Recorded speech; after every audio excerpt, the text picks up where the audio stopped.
precept backing up of the brother. This is Psalms 18 and 30. It say, as for the Most High, His way is perfect.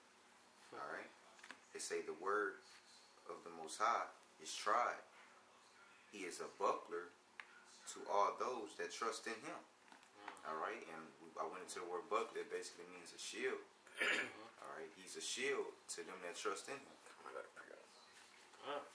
And we know that what the Lord, and that goes to show you the Lord is not going to be a shield to the whole world, because what the Lord, everybody don't trust in the Lord, you know.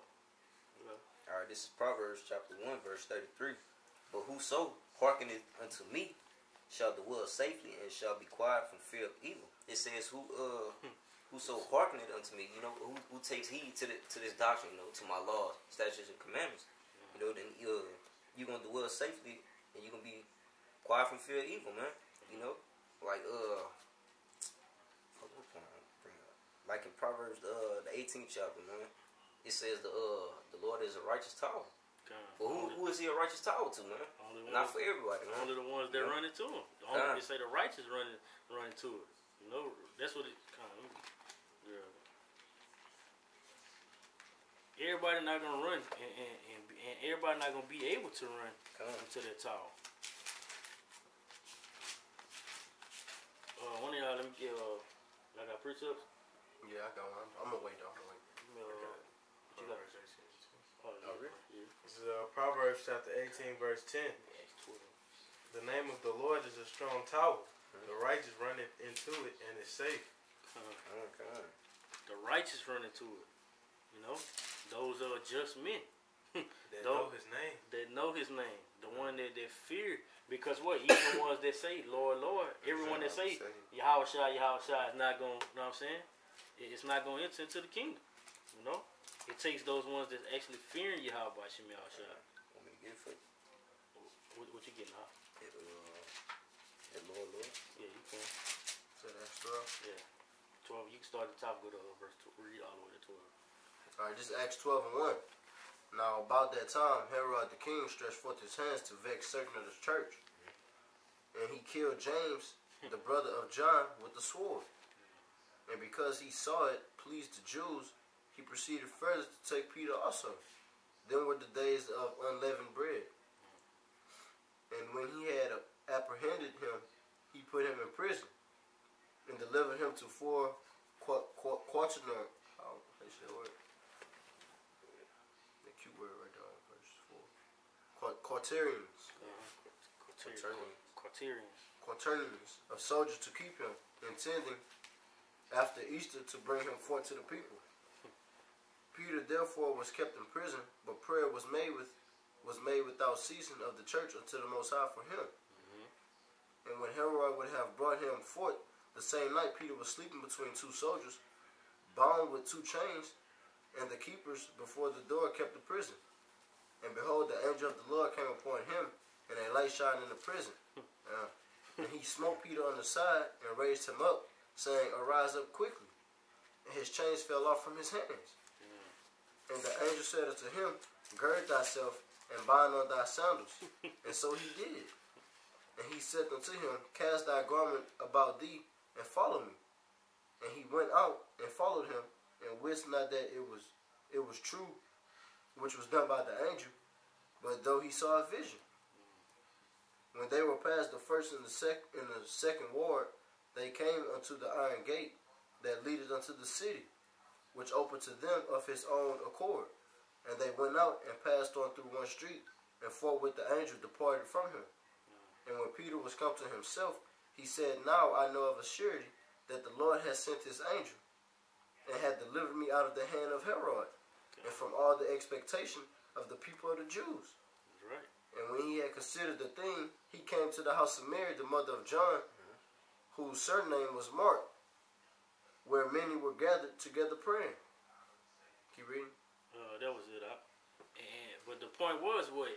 Through all this, nothing is impossible for Yahweh Shem Yahshua to do. You know, you have Peter was cast into prison, and when the Lord saw the angel, break him out of there. You know, Peter woke up, he's like, oh shit, did this really happen, or was I in a dream? You know, that goes to show you Yahweh Shem Yahshua is going to do miracles amongst his chosen men. Huh? If I can it say he waited on the Lord. That's right, and that's why he said, what verse was it? Verse 11.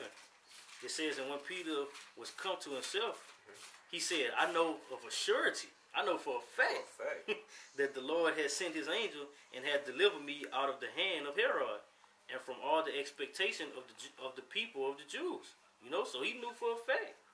Like, shit, hey, the Lord is not unrighteous to forgive me. You know? This is 1 Corinthians chapter 10, verse 13. There have no temptation taken you, but such as is common to man. But the Most High is faithful, who will not suffer you to be tempted above that ye are able, but will with the temptation also make a way to escape, that ye may be able to bear it. So, hey, shit, he made that escape route for him. That's right. You know? Because what? He kept his trust in the Lord. Like, bro, he actually waited, you know? Hey, now when it came, so like, you got it. Oh, that's how you know that if you keep your faith, man, the Most High he gonna come through for you, man. That's right. You know? Like, bro, you can't give up the ghost, and that's another thing. That's another thing when that time presents itself, and say we get caught up in a jam, just because you want something at that moment, don't mean the Lord actually gonna come right then and there. You know, we all know that what the Lord is gonna work according to His time. He just want to see what you keep your faith. React in that certain situation. How are you gonna react? If the Lord have you fast 2 or 3 days and there's no food to eat, are you gonna say, man, I gotta whoop and go on my own move? Man, you know? Swine. Oh man, I gotta eat that. I gotta eat that. You know? And that's like an example that was made to us. Like the Most High might have you yanked up, you know, and then them times have you yanked up and you be damn near finna be put to death. But the Lord await to deliver you out of that, you know, just to see what you do. Bro, that's why you can't have no limitations according to the Lord, bro. But I got to pray about on Peter, how he waited on the Lord. This is Psalms 62. I'm gonna start at 5. My soul wait thou only upon the Most High, for my expectation is from Him. You know, so he waited. You know, his expectation was on what? On the Most High. He knew. Hey, look, I'm gonna be delivered. You know, the Most High got me. You gotta have that mentality. You have to have the mentality. If not, when you enter the agony. The agony when that temptation comes, your mind is gonna be easily driven away to say, "Damn, I can't do this." Or you gonna give up the ghost right before the Lord, you know? Right. Shit, we still in this wretched ass body. So why we gonna be dealing with emotions? Yahweh Shah was dealing with emotions whenever he was going through that. But what? Right. He trusted in the Spirit. That's one of the major things that you must overcome in those times is your own self, your own mind. Exactly. That's gonna be your #1 defeat. You have to say to hell with your own mind, you know, and actually what. Continue to stay synchronized in the spiritual by Shem Yahshua. And that's hard to do. That's hard because Yahweh Shah, he went through that. Like I said, he was in agony, and that's basically severe mental struggles. He was dealing with straight emotions. That's right. I got some more. Think about real quick. I think about Moses. How Moses was when he was dealing with the multitudes. You think Moses wasn't going through it, losing his hand, shit? It was like, hey, man, I gotta deal with it, bro. The whole nation. You know, one man dealing with the whole nation.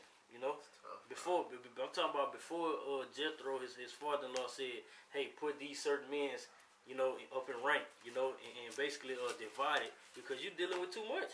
You know, you have to know Moses was going through that. I'm not gonna say the same agony, but shit, he was going through it mentally. You know. I won't finish out. Go ahead. Verse 7, it say, in the Most High is my salvation, in my glory. It say, the rock of my strength and my refuge is in the Most High.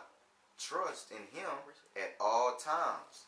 Ye people, pour out your heart before Him. The Most High is a refuge for us. Salah.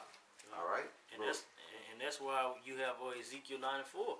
Those men that's crying, signing crying daily. That's pouring out your heart. You know, crying for the abominations that's being done in the midst thereof. You know, if you don't have your head on right and crying to Yahweh by Shem Yahshua, why should the Lord hear you out? You know? That's like you basically, it's like okay, you say a murder or something tragic happened in the street to where somebody get their head bust up in the street. But beat to the white meat, they bleeding all over the place. If you don't call 911, you gonna die. If you don't call 911 to come, hey, it's emergency, you know? Likewise with us in Yahweh Shimi Al-Shai. If you don't call upon them, you're not gonna come. Likewise with 2/3, they not calling on Yahweh Shimi Al-Shai, so he's not gonna come deliver them. They calling on Jesus. They calling on somebody else. You can't call a pizza man if you want the emergency people to come pick you up and deliver you. What the fuck can a pizza man do for you when you in a time of distress? He can't do nothing for you. You know? I got it pretty. Basically backing up the point from Acts, whenever we was reading about Peter and that trial that he was in. This 1 Peter chapter 4. I'm gonna jump around. I'm gonna start at verse 12 though. It says, "Beloved, think it not strange concerning the fiery trial which is to try you, as though some strange thing happened unto you." So she is saying, what? Don't think it's strange. Like, don't think like, damn, why the fuck is this happening to me? Whenever something happens to you, because we know that what, if one of us gets snatched up in that day, that shit what is the Most High is basically what, putting us through a test. He's trying our faith, saying like, what shit? Will he fold? Is you worthy? Yeah, is he gonna tap out? Alright, that's all the Most High is doing. He's basically what, getting all those impurities out of us. So what? So we can be one of those ones, Lord willing, judging the nation of Israel. Alright, I'm gonna jump to verse 18. It says, "And if the righteous scarcely be saved, where shall the ungodly and the sinner appear?" Alright, so whenever Peter, he was locked up. Alright, what? He just what? The angel came down to him and just what? Told him shit what? Come on, get your shit, come on. We're finna go. The Lord sent that to happen. And what, that shit happened quickly. The Lord ain't gonna deliver nobody else besides Peter that wasn't doing his will. No?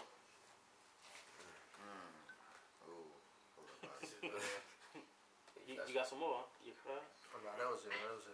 You got that We're going to Luke chapter 6, verse 46. "And why call ye me, Lord. Salakia, and why call ye me, Lord, Lord, and do not the things which I say?" God. So, hey, put some respect on it. Like, if you're going to call me your Lord, if you're going to call me by my name,